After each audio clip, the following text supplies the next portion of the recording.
Well, how's everybody doing? I haven't made a video in a while. Actually, I made one, but I lost it.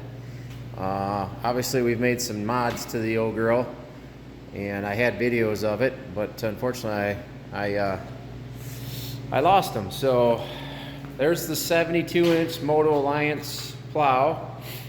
You can see that I've used it a couple times. And the Super ATV flip windshield is now on. I've got to do some mods to it. I gotta do some adjustments. It's a little floppy and stuff, and it kind of rattles up here when it's idling. And I'm gonna put the probably that billet piece on there for the, you can adjust these and stuff. Seems to be all right. Definitely blocks the wind a lot, so that's nice. Obviously, you can see I cleaned this thing up a little bit, and I haven't really ridden it a whole lot. What else do we do? Oh yeah, at full tilt, obviously that's not going to work with 32-inch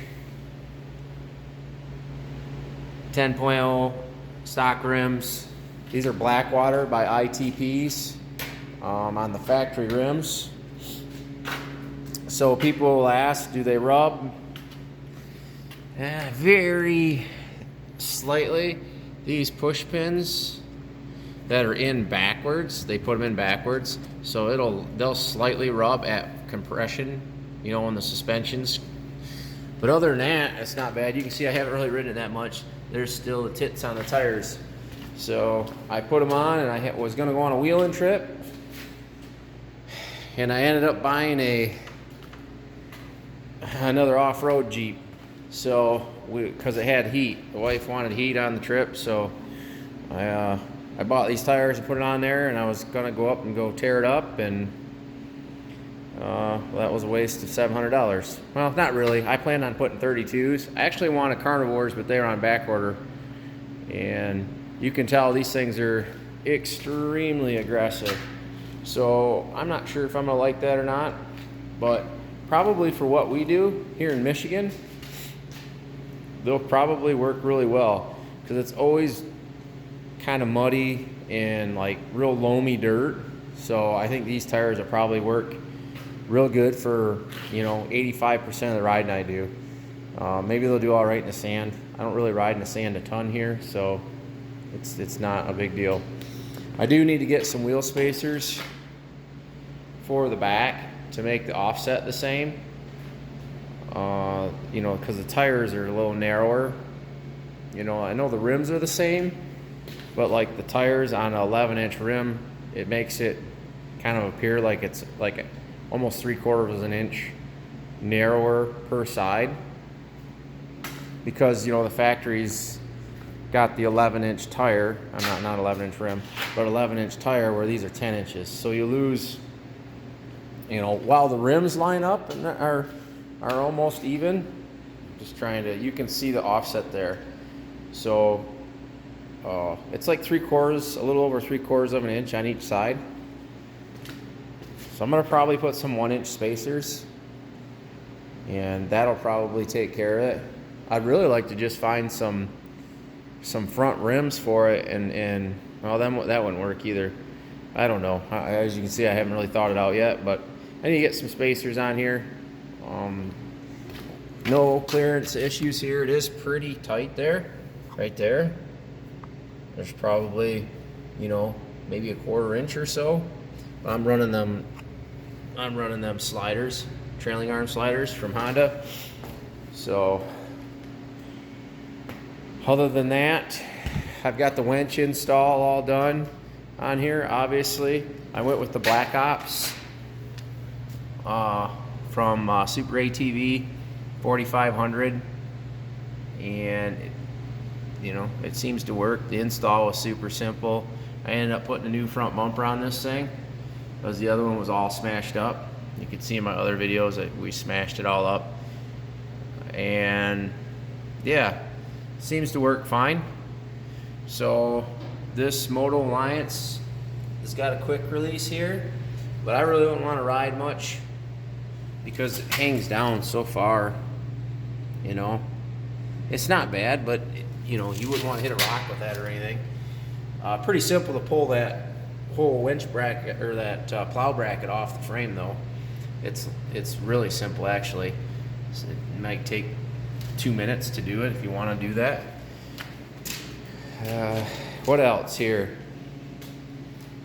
So the Denali plow made by Moto Alliance. Jesus, I'll get it out. And I had my first issue with it yesterday. You can see this is supposed to have a pin in it.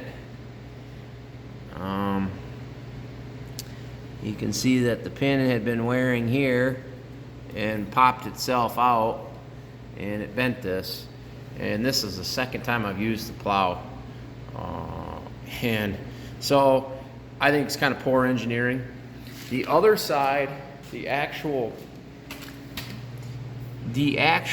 plow itself was manufactured in a manner where this piece of angle, it goes across here, it's twisted.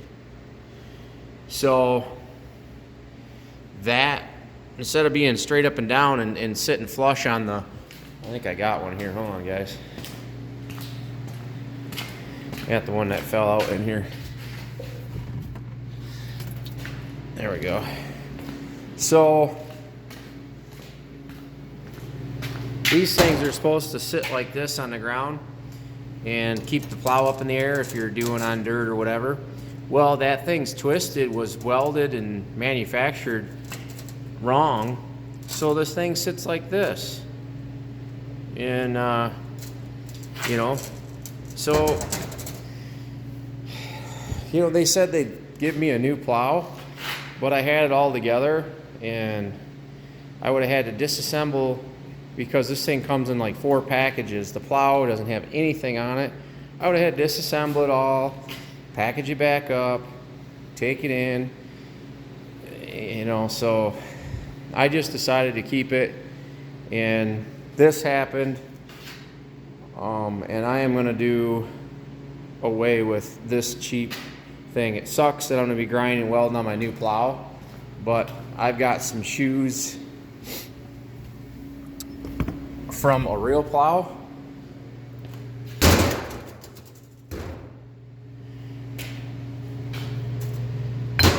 You can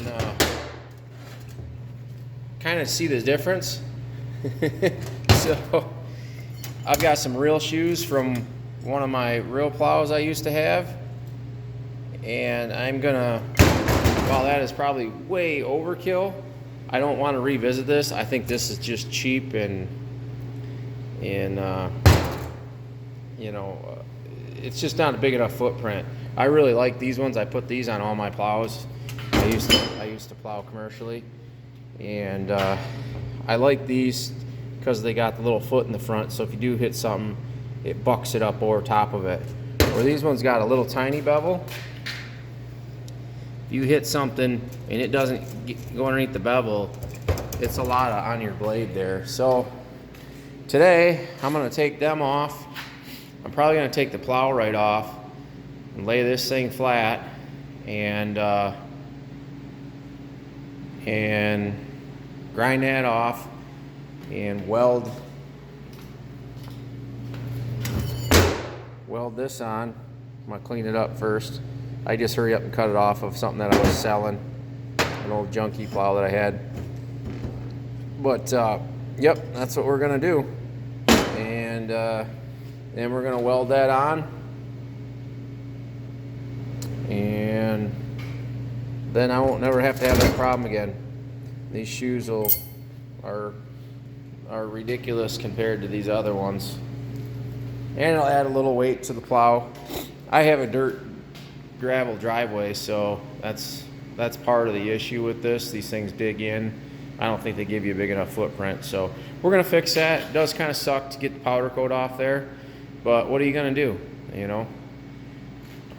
This Black Ops Super ATV winch does come with a handheld wireless remote, and it works great. But, you know, primarily I use the switch that I bought a while ago and put in there. And it's worked great. It's real easy, no problems. Aside from that, I haven't really done anything to the old girl. It's just been sitting. I cleaned it all up. It's got some dirt on it now, but as I was out plowing with it, and then I ran out back. But thinking if the weather is not terrible, because I've got an enclosed trailer I ordered and custom built, and it's not gonna be done for 2 months. We may go Saturday and do some, if the roads are dry. I'm not dragging this thing down the road in the salt. Just not gonna happen. I see people do that, and then, you know, their machines are rust buckets. I don't care if you wash it or not. There's places you can't get to on these things, and while I use my machine, I'm not afraid to use it at all. I do not want a rust bucket. So as long as the roads are dry, I think we're gonna head down there Saturday and see how these new tires do with the clearance that I've got now. It's pretty impressive, and you know, you can see here with these arms and stuff, there's quite a bit of clearance back here. I'm pretty stoked about that. So we'll see how it goes. But just a little update, guys. I see the turbo kits are shipping, and you know, the Honda guys are just drooling over them. They're gonna be the fastest thing on the planet, and they're gonna beat this and that. And you know, one thing is, it's taken 6 months longer to get out than what they had anticipated, which tells me that they had some issues with them. And there's no doubt that it's a beautiful product by Jackson Racing. However, $7,000, that includes installation at a dealership for a turbo kit, is absolutely ridiculous.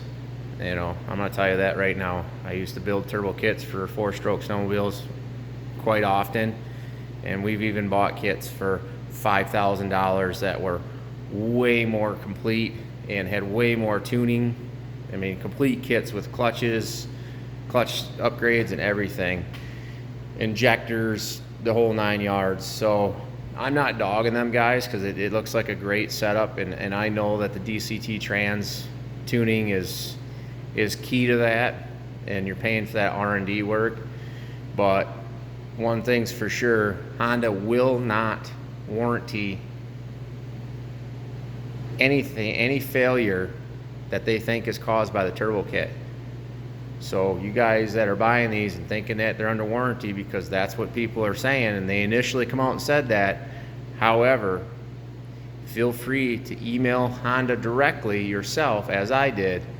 They will not warranty anything that turbo breaks is caused by that turbo.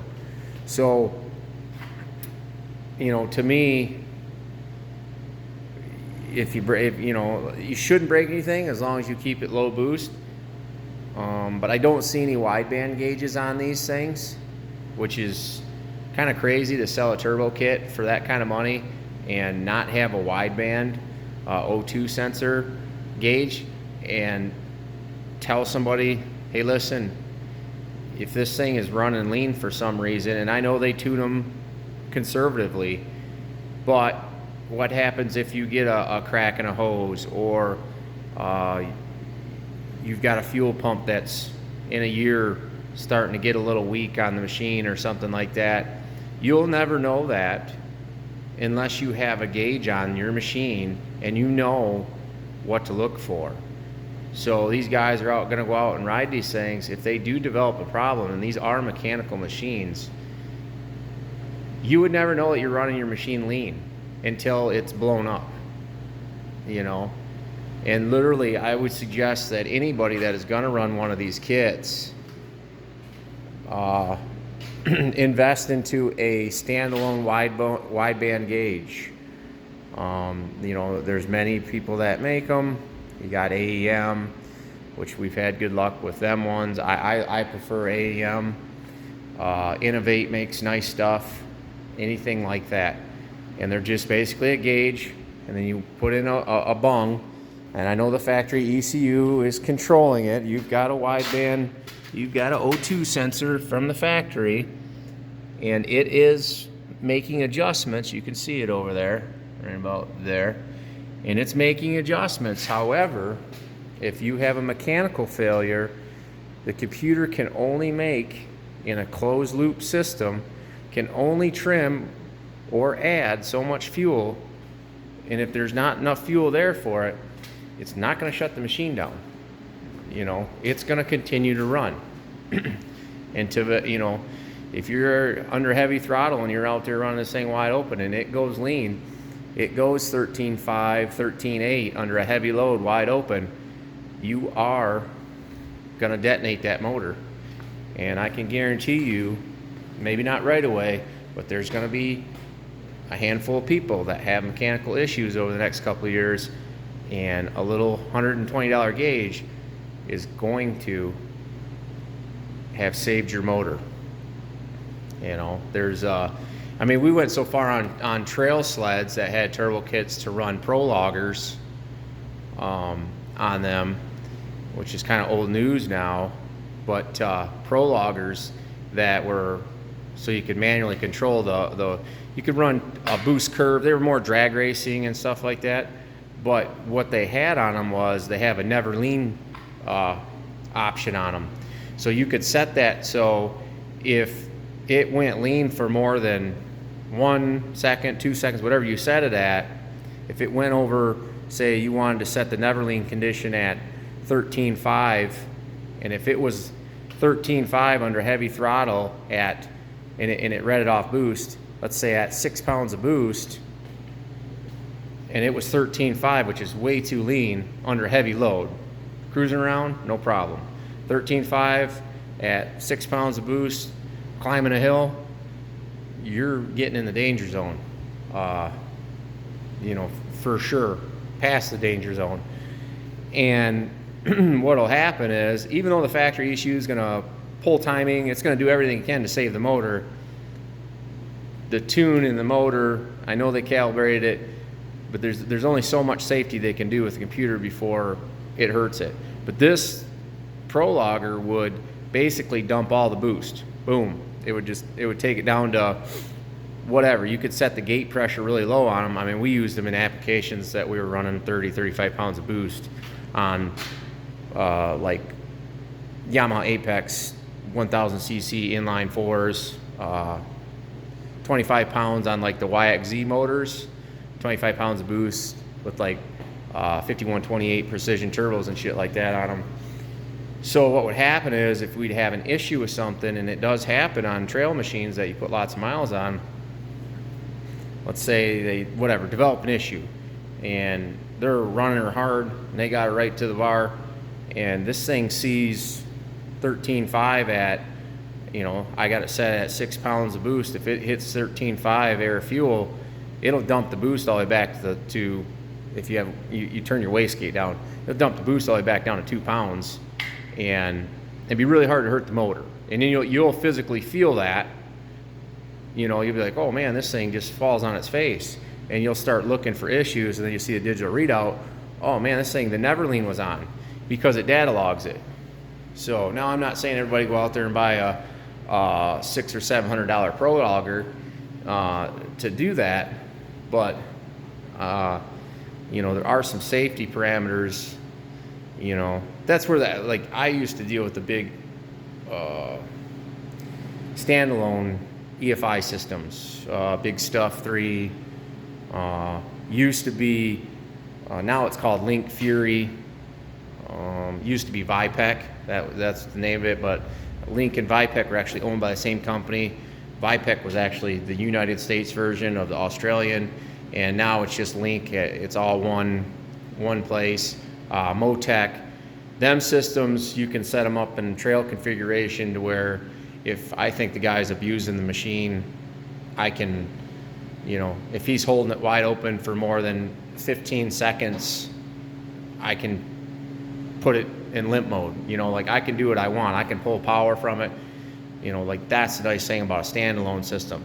Now, I haven't seen the software inside of these factory machines, and generally the factory machines are pretty complex. However, I don't know what Jackson is able to do inside of there. The factory normally doesn't give aftermarket people full access to everything, and they spend millions of dollars on that stuff. They're not going to generally give the aftermarket people full access or the information they need, so it's a trial and error thing. They'll give them enough information to make them to be able to, like Jackson works with Honda, so I'm sure that they gave them the information, but I don't know that they gave them 100% access to all their R&D. Now if there were plans of fully warrantying their machines with their turbo kits, if Honda was actually to come out with a turbo, you can bet you could probably not hurt that machine. They would have so many safety parameters in there, just like the Can-Ams and the RZRs, that if there is a problem, it automatically goes into limp mode. Like the Can-Ams, if you look in there, if you go in like the Power Commander, or what are they, Power Vision side of things, I've been in it so long that it used to be a Power Commander, was when they first come out, but now they're Power Vision.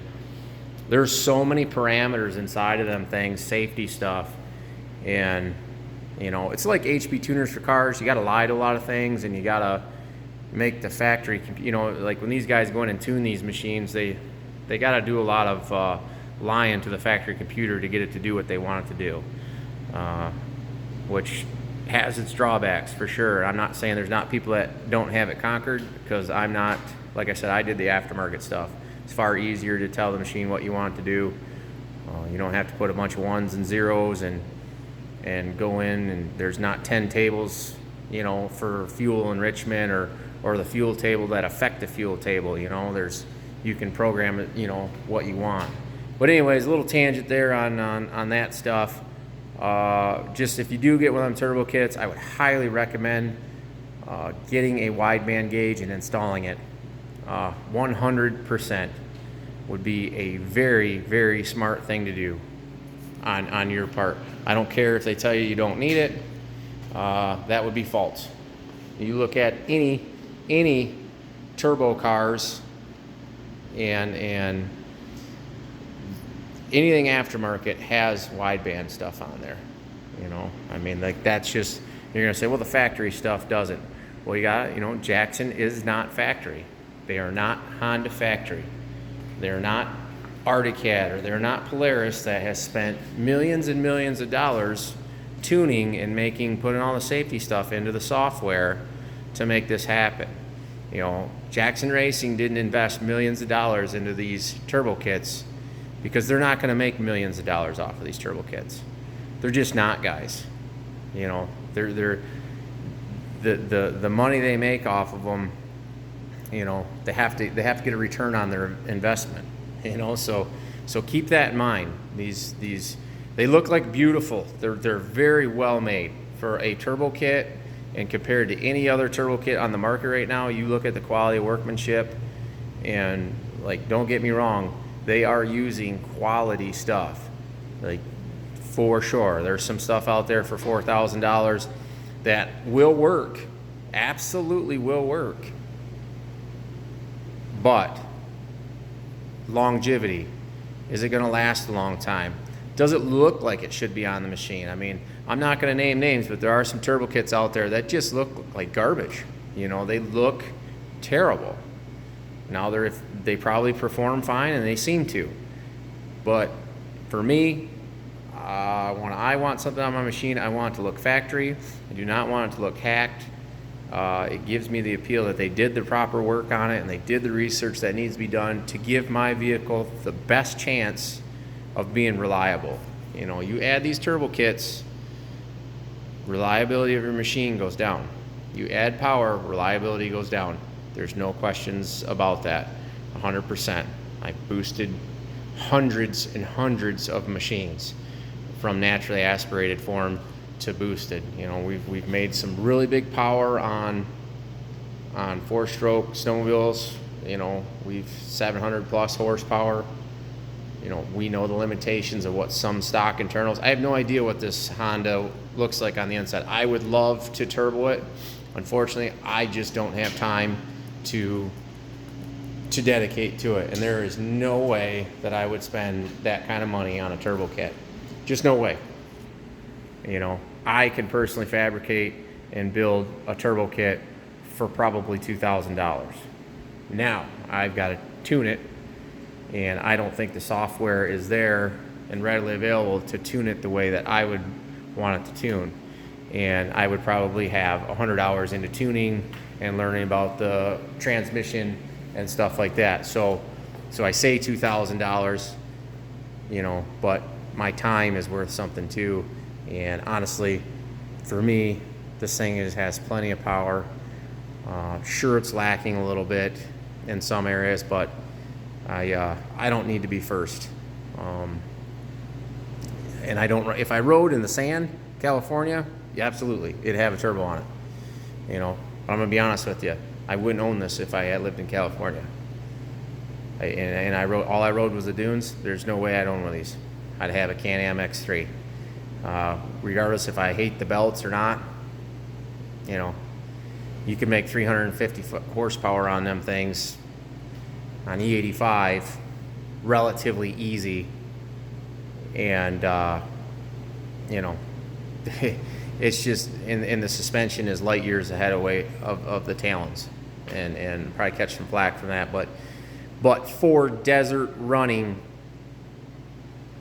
that car is very hard to beat. In stock form, you know, you get almost 200 horsepower stock.